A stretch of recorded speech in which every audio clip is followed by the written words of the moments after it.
Sup with guys, you got excellent name here, back again from my UPA Week 2 match up against Dolphin.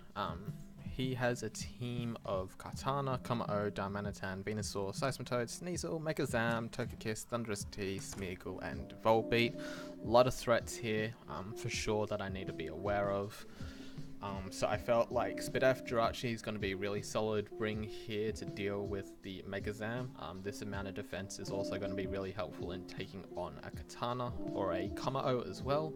I decided to bring Doom Desire because he doesn't swap in very well to it, so I can just make him struggle to swap around with his offensive team.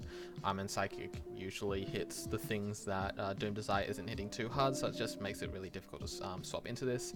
Alongside Wish Protect, I have Powered on here with a Rindo Berry, Fire Fang. This is going to be a lure for the Katana, as well as helping me deal with the Thunderous T. Should he be Grassy MZ, like Grass Knot or something like that. That is why I have Stone Edge as well as just Stealth Rock Slack Off for the recovery. Max Defense because I still take the special hits decently well without it. Then I have Banded Uxie just for the momentum. He doesn't deal very well with Choice Banded U-turns, even though Uxie isn't exactly the strongest Pokemon. And just Fire Punch, Ice Punch coverage is really solid versus his team. Plus Stab Zen Headbutt just as a filler move. Then we have Lopunny here with Return, High Jump Kick, Fake Out Quick Tack. Fake Out Quick Tack is gonna make sure that I don't lose to stuff like Zam or whatnot in case he brings Baton Pass. I will struggle a little bit if he's smart enough to bring Protect, but in prep I wasn't really thinking that he would. Then we've got Salazzle here, which is going to be main win con. He doesn't swap into Salazzle very well outside of like Komao. Seismitoad also can sort of check it, but Hidden Power Grass does cover that, especially if I get rid of his Rindo Berry, and then I've just got Subs so that I can scout what he wants to swap into and just punish it accordingly. And then I have Aromatisse. This is going to be the Komao check, but I also want this to be a bit offensive. I don't need this to deal with the Komao unless it is like physical. So as soon as I can like scout out the Komao set or deal with the Komao, then I know that I can use this as a win con. Nasty Plot Trick Room is very solid versus team because it's just so fast. And he doesn't have a lot of things that can actually take Moonblast from it. The only things would be like a Spidef Togekiss, Spidef Seismitoad types of Pokemon. But outside of that, I can deal a lot of damage in my Trick Room turns, as well as help out the Uxie and the Hippowdon, should it come down to that. But we'll just jump right into the game now. Shit. Don't know why it's playing with music on. That's unfortunate. Okay, so yeah. Anyway, as I was saying, he decides to lead off with Seismitoad as I lead Uxie because it leads up pretty well versus pretty much everything on his team. Unfortunately, I can't swap into Seismitoad too easily, but I know that Lopunny can put the pressure on his team since he doesn't have a proper resist to this. I go for the Fake Out here since High Jump Kick isn't necessarily going to kill, as he reveals to be very Fizz Def. Komao, as seen from the rocks there. I just go into Aromatisse because I know I can throw him out. I go for the Nasty Plot and the Trick Room there, thinking that I can kill this off after a Nasty Plot. Unfortunately, I was wrong. I miscapped that. I thought he was just max HP, not max for def, but I was wrong, and that's unfortunately gonna limit this thing's effectiveness because it is now toxic and heavily chipped.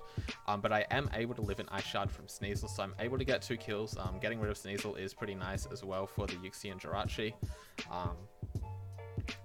He kind of messed up there because he does have Protect on Zam, but regardless, I just go into Uxie again because I can get off free U-turns as he goes into Komao. I decided to go for the Ice Punch there because he doesn't have a swap in and Togekiss doesn't really threaten me. As he just goes back into it now, I want to go into Jirachi just to scout out anything that he wants to go for. As I can just go for a free Doom Desire here and just set up a Wish in case he wants to go for Flamethrower. He actually goes into Zam though, which is a big threat to my team. He can kill anything he wants with Shadow Ball, even the Rachi, so I want to go swap out here, scout what he wants to go for. As he goes for the Protect, which is very unfortunate that he has that, and just kills me off with the Shadow Ball there. But I can now go into Lopunny.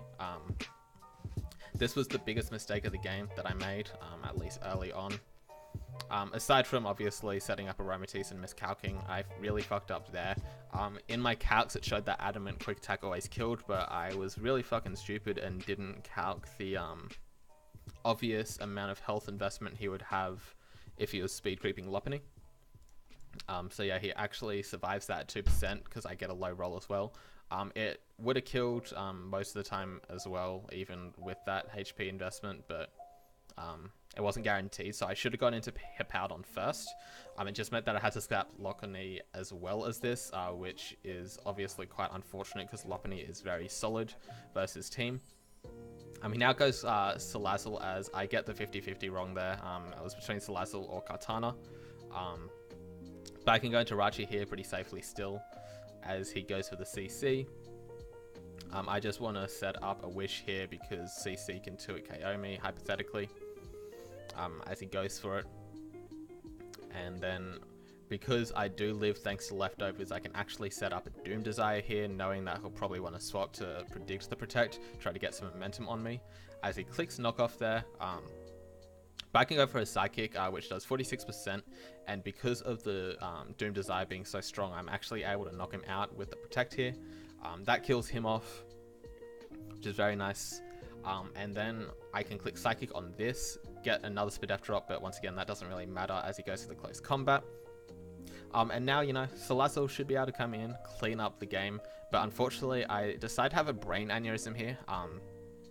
Just a fat choke. I click my Z move, even though Sludge Wave did like 40% with those Spadef drops.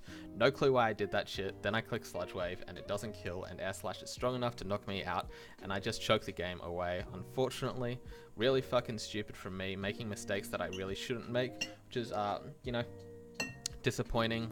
Let the team down, yada yada. Hopefully we can snap out of this dumb shit that we're pulling and win our next games. We're up against Hardcore next week, which hopefully we can do better in, but we'll just have to see. See you guys next time.